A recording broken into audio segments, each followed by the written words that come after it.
আম্বিয়া হায়াতুন নবী ইবে ভবিষ্যৎবাণী করে আগামী খালিয়ে কি হইবে না আর না জানি কিন্তু আল্লাহর রাসূলে আগামী খালিয়ে না কিয়ামতের আগ পর্যন্ত কি হইব যে না আর দয়াল নবী জানে সুবহানাল্লাহ ইন দয়াল নবী জানে যার কারণে হাদিসে পাকের যে দুটো কিতাবের ভিতরে আল্লাহর রাসূলে কি কি কর্ম খাস কাম গঠিত পারে কি ঘটনা হইত পারে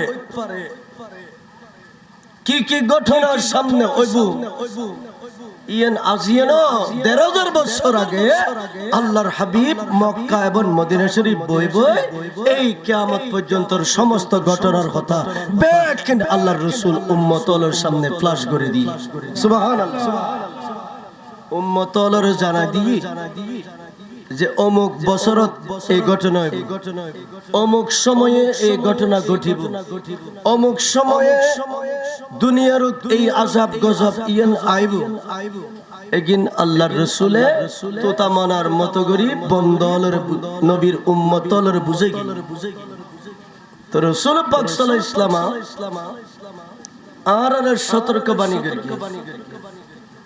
এনেকান সময় নবীর উম্মতের কাছে আইব ১৩,০০০ বছর আগিয়া আল্লাহর রাসূল দেন একান সময় নবীর উম্মতর কাছে আগির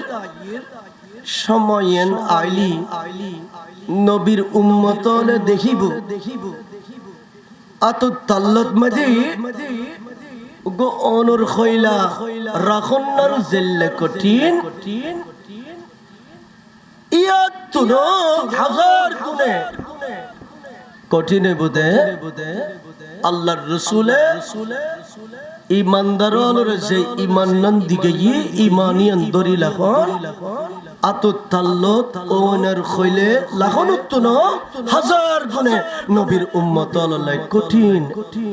ওইবু এই ঈমানি দৌলতিয়ান নবীর উম্মতলে দরি লাখন না ইতার আল্লাহ চ্যালেঞ্জের ব্যাপার এলাকান সময় নবীর উম্মতের কাছে আইব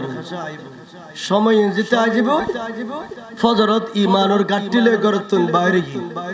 কিন্তু বিকাল বেলা নবীর উম্মতি বে গরতাই দিবে তুমি ঈমান নাই ঈমান গি আবার রাতে ঈমান লই বাইরে